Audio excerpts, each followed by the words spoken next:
আসিফ নজরুল, মাহফুজ আলম, নাহিদ ইসলাম, সার্জিস আলম, তারপরে হাসনাত আব্দুল্লাহ, এই যে গ্রুপটা, নাসিরউদ্দিন পাটোয়ারি, আক্তার হোসেন, এদের যে ঘুম হারাম আওয়ামী লীগের দুশ্চিন্তায়, এটা আমি এর আগে অনেকবার বলছি, এখন এদের আরো মানে ত্রাহি ত্রাহি অবস্থা। আমার সামনে একটা পোস্ট আছে, একটা ফটো কার্ড, এই ফটো কার্ডের লাইনগুলো একটু শুনেন আপনারা। আমরা আমাদের নেতাকর্মীদের নিরাপত্তা নিশ্চিত করতে পারছি না। আওয়ামী লীগ তো আছেই, এখন তো বিএনপিও হামলা করছে, চোরাগোপ্তা হামলার আশঙ্কা করছি। কেন আসিফরা এই চোরাগোপ্তা হামলার আশঙ্কা কেন করবে? যাব এই প্রসঙ্গে। তাদের আরেক আধ্যাত্মিক নেতা, তার একটা কথার উপর একটা ফটো কার্ড। মাহফুজের উচিত ছিল স্বীকার করা আমরা ব্যর্থ হয়েছি এবং কেন বিপ্লব রক্ষা করতে পারি নাই, তার ব্যাখ্যা জনগণের কাছে পরিষ্কার করা। ফরহাদ মাজার, কবি ও চিন্তক। এবার আসেন আসিফ মোহাম্মদ সজীব ভুঁইয়ার কথায়। আওয়ামী লীগ তো আসলে যত কথাই বলেন, আওয়ামী লীগ তো আর ধোয়া তুলসী পাতা না যে আওয়ামী লীগ এখন ধরেন আওয়ামী লীগ কোন ফর্মে আসলো, বা আওয়ামী লীগের এখন নেতাকর্মী অনেকেই দেশে ফিরে আসছে। তার যদি মৌকা মতো, বিএনপির দরকার নেই, বিএনপি নিয়ে আওয়ামী লীগের এখন আর অত বাড়াবাড়ির পর্যায়ে যাওয়ার মতন অবস্থা নেই, কিন্তু এই এনসিপি, বৈষম্য বিরোধী ছাত্র আন্দোলন, তথাকথিত জুলাই যোদ্ধা, এই গ্রুপটাই যদি সামনে পায়, তো আওয়ামী লীগ যে চিজ, আওয়ামী লীগ এদেরকে আস্ত ছাড়বে। আমি তো অনেক আলোচনায় বলেছি যে দেশ এখন দুইটা ভাগ। একটা ভাগ হলো আওয়ামী লীগ যদি আসতে পারে, তাহলে আওয়ামী লীগ বিরোধী অংশ তারা তাদের যান নিয়ে চিন্তায়, যান নিয়ে কোথায় পালাবে, বঙ্গোপসাগরে লাফ দিবে না হাওয়ায় উড়ে যাবে, এই দুশ্চিন্তায়। আবার আওয়ামী লীগের জন্যও যে তারা জানে যে বাংলাদেশে যদি তাদের বিরোধী পক্ষটা এই ইউনূস আমলের মতো শক্তিশালী থাকে, তাহলে তাদেরও বাংলাদেশের টিকা খুব মুশকিল। ফলে অবস্থাটা এখন দুয়ে দুয়ে এমন জায়গায় গ্যাঞ্জাম গিয়ে ঠেকেছে যেটা বলা মুশকিল। ফরহাদ মাজাররা মাহফুজ আলমের উপরে বক্তৃতা চাপায়। এই ফরহাদ মাজারের বউ ফরিদা আক্তার নিজেই তো উপদেষ্টা পরিষদে ছিল। তো মাহফুজ আলম বা নাহিদ ইসলামদের কারণে যদি তথাকথিত বিপ্লব আপনার ধূলিসাৎ হয়ে থাকে, সে কি বলছে? মাহফুজের উচিত ছিল স্বীকার করা আমরা ব্যর্থ হয়েছি এবং কেন বিপ্লব রক্ষা করতে পারি নাই, তার ব্যাখ্যা জনগণের কাছে পরিষ্কার করা। এই ফরহাদ মাজার নিজেই বলেছে সে তার ওয়াইফকে উপদেষ্টা পরিষদে রেখেছে কৌশলগত কারণে। তো তাহলে সেই কৌশলে তো ফরহাদ মাজার নিজেও দায়ী। তুমি কেন সেটা যদি বিপ্লব হয়ে থাকে, গণঅভ্যুত্থান হয়ে থাকে, রক্ষা করতে পারো নাই? নাকি এরা সবাই মিলে ওই সময়ে লুটপাট, ডিপ স্টেটের টাকা, আমি দেখলাম শারমিন না কি যেন নাম আরেক জুলাই যোদ্ধা বলে দাবি, তার পোস্ট দিছে যে জুলাই অভ্যুত্থানকে শুধুমাত্র ডিপ স্টেটের ষড়যন্ত্র হিসেবে প্রতিষ্ঠিত করতে চায়। আর কি বাকি? ডিপ স্টেটের ষড়যন্ত্র ছাড়া এদের পক্ষে কি এই বিপ্লব বা গণ আন্দোলন বলি এটা করা সম্ভব ছিল? এদের যে চরিত্র প্রকাশ পেয়েছে এই জুলাই আন্দোলন বা আগস্টের পরে, যাক এখন আওয়ামী লীগের ভয়ে তটস্থ, এবং শুধু তটস্থই নাই, যে চোরাগোপ্তা হামলার আশঙ্কায় আসিফ মাহমুদরা শেষ তক তারা কোথায় গিয়ে লুকায় দেখার অপেক্ষা।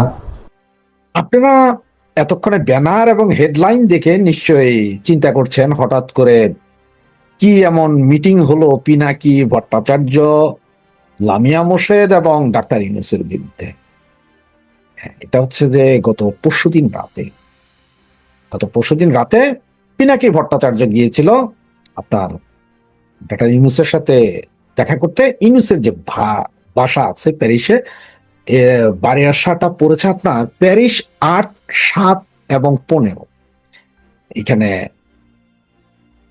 ৩টা ওয়ার্ড বলতে পারেন, বাংলাদেশের ভাষায় ওয়ার্ড বলতে পারেন, মানে আর ফ্রান্সের ভাষায় আমরা বলি 75008, মানে ৭৫,০০৮, ৭৫,০০৭ এবং ৭৫,০১৫।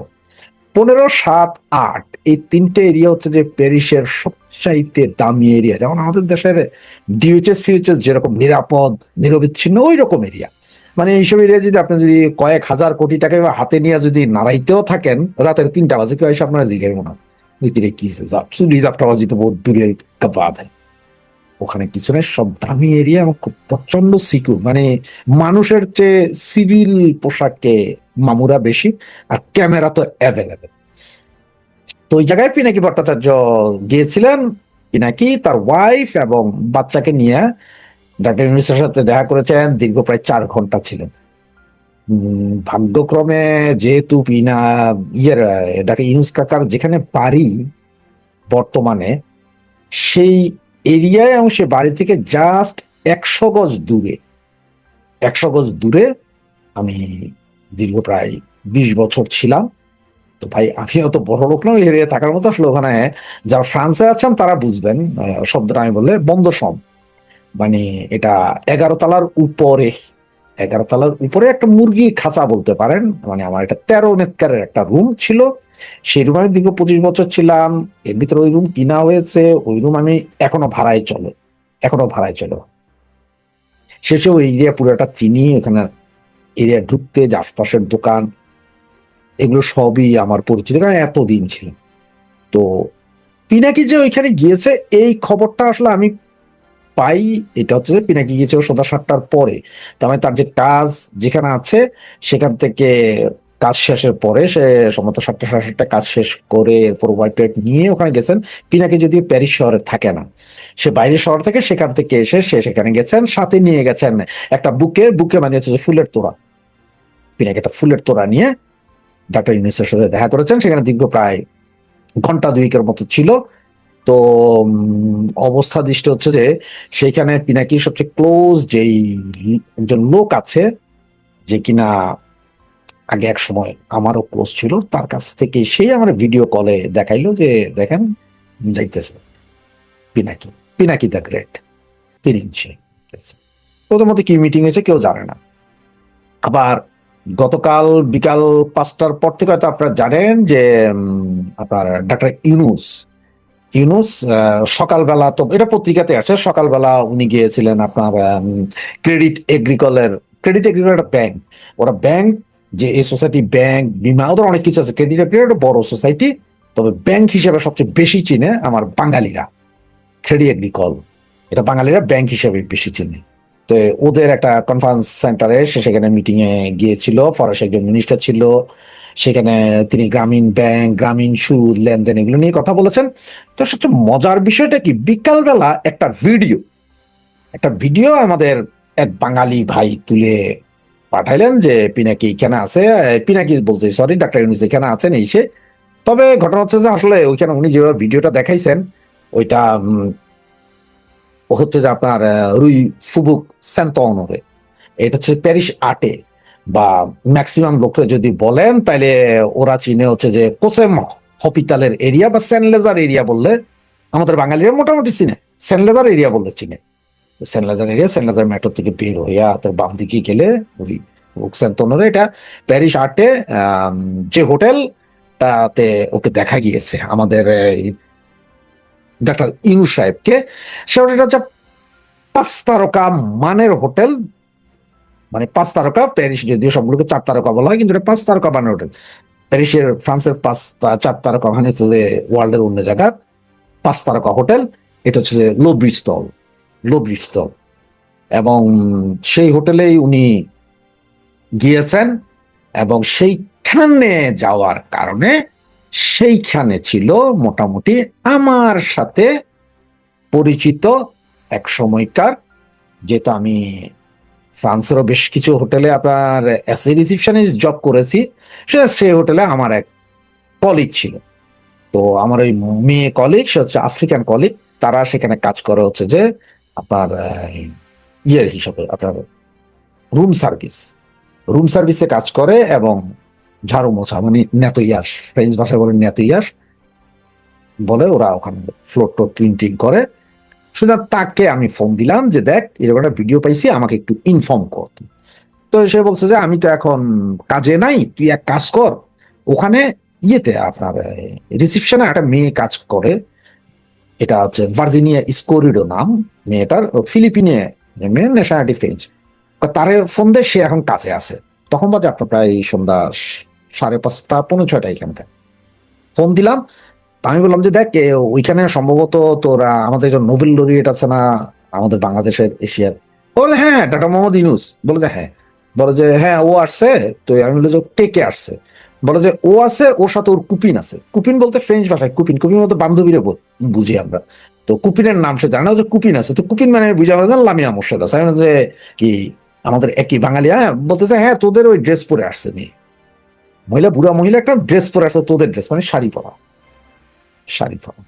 তখন আমি তার ওই ছবিটা পাঠাইলাম, যেটা আজকে সকাল থেকে বিভিন্ন জায়গায় দেওয়া আছে, যে মানে ওরা ঘুরতেছে, ওরা আসলে ওই রোডেই, ওই প্যারিস আটের ওইখানেই আপনার ইয়ে করতেছিল।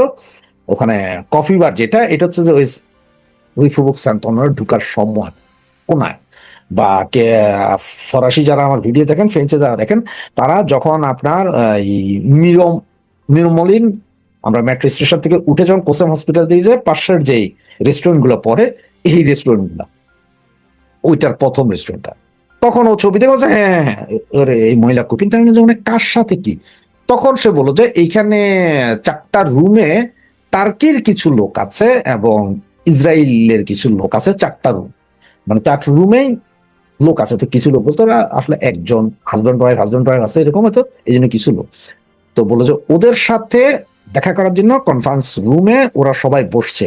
তার জন্য কজন বসছে, ওরা 6 জন থেকে 7 জন পর্যন্ত, এগুলো সব। তো আমি ওখানে বললাম যে কোনো ফরাসি বা কেউ আছে কিনা, তখনও বললো যে না, এখানে যে 4 জন আছে, 4 জনের মধ্যে 2 জন ইসরায়েলের এবং 2 জন টার্কির, ফরাসি কেউ নেই। তো এটা বলার পর আমি বললাম যে তুই কিভাবে জানলি যে টার্কি আর ইসরায়েল? বলে যে ওরা যে রুম বুক করছে, তখন রুম বুক করার সময় যে পাসপোর্ট ডিটেলস আছে ওইটা দেখে আমি বললাম, কারণ তোমার ওই লোক এই ডক্টর ইউনূস উনি আইসা এদের কথাই বলছেন যে 400 কত নাম্বার রুম থেকে কত নাম্বার রুম, 500 কত নাম্বার এইভাবে বলছে, তখন সে বের করে দিছে। হ্যাঁ, তো ও ওইভাবেই বললো যে আমার এরা মিলে আমাদের কনফারেন্স রুমে আছে, এটা সুইটের কনফারেন্স রুম যেটা, সেইখানে ওরা সবাই বসছে, এরা রাতে ডিনার করবে ওইখানে, কোন একটা মিটিং হচ্ছে এখানে, এরা কথাবার্তা বলছে। সুতরাং এই এই হচ্ছে কাহিনী। তো বললো যে এর চেয়ে বেশি যদি তুমি কিছু জানতে চাও, তাহলে তুমি আরো 3-4 ঘন্টা পরে আমার ফোন দিয়ে জান করতে পারো। তাইলে আমি দরকার ডিনারের সময় কারা কারা ডিনার করতেছে, কি কি ডিনার করতেছে, এগুলো সব আমি তোমারে জানাই দিতে পারবো। কারণ সার্ভিসের যারা আছে ওখানে, সুইট রেস্টুরেন্ট সার্ভিসের, ওরাও তো আমাদের কলিগ। তো এই হচ্ছে ঘটনা। এখন ওই আমার বলতেছে সেই রিসিপশনে, যে রিসিপশনে জিজি ভার্জিনিয়া স্কোরিডো, ডাক নাম জিজি ভার্জিনিয়া স্কোরিডো, তারা আমি পরে বললাম যে এই বেটা কি এখানে হোটেলে থাকবে?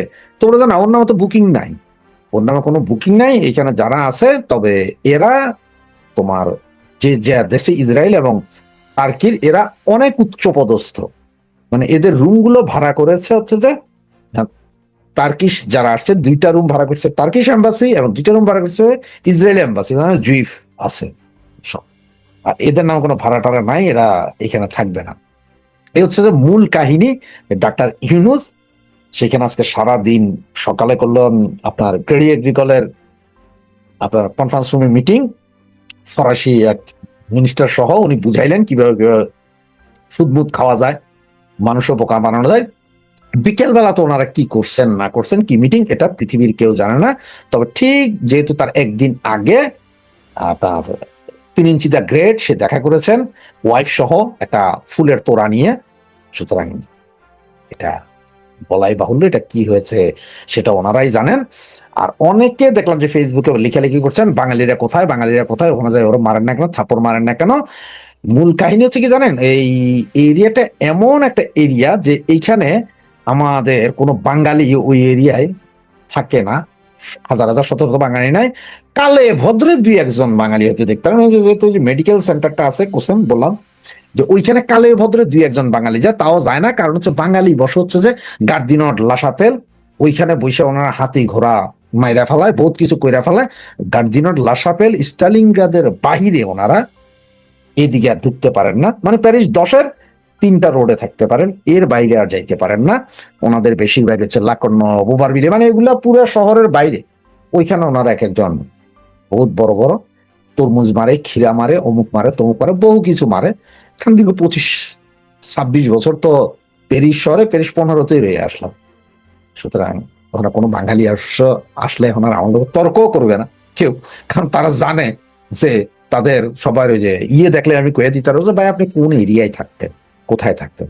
এ হচ্ছে মূল ঘটনা। সুতরাং বাঙালিদের উপর এনে রাগ হইয়া লাভ নাই, ওই জায়গায় বাঙালিরা যাবেও না কেউ। আর অন্যান্য দেশের বাঙালিদের মতো আসলে প্যারিসের যারা আওয়ামী লীগ করে না, ওরা এরকম স্পিড নেই। বিএনপি জামাতের স্পিড আছে ফ্রান্স, আওয়ামী লীগের নাই। ওইখানে সব মরা ধরা। ওগুলো ওই যে রবিবারে আইয়া একটা ছোটখাটো 10 ফিট বাই 10 ফিট একটা রেস্টুরেন্টে গিয়া হাতি ঘোড়া মাইরা ফেলাইব, বহুত কিছু করে ফেলাইব। ম্যাক্সিমাম আপনারা দেখবেন যে গার্ড দি নট, সব মনে রাখেন নামটা, গার্ড দু নট, লাশাপেল গার্ড দি নট, ওই এরিয়ায় ওনার মিটিং করবে। সর্বোচ্চ এগুলো ওভারভিলিয়াতে যে একটা বাঙালি রেস্টুরেন্ট আছে, ওইখানে গিয়ে ওনার মিটিং করে বিশাল এক একজন নেতা হয়ে যাবে। আর ফ্রান্স শহরে যারাই জিজ্ঞেস, প্যারিস শহরে ভাই ওই মিটিং ওই গার্দিনোর, ওই আমরা যে আড্ডা মারছি গার্দিনোর অমুক দোকানে যে ঝালাই ফেলাইছি, 12টাও শিখতে পারে না।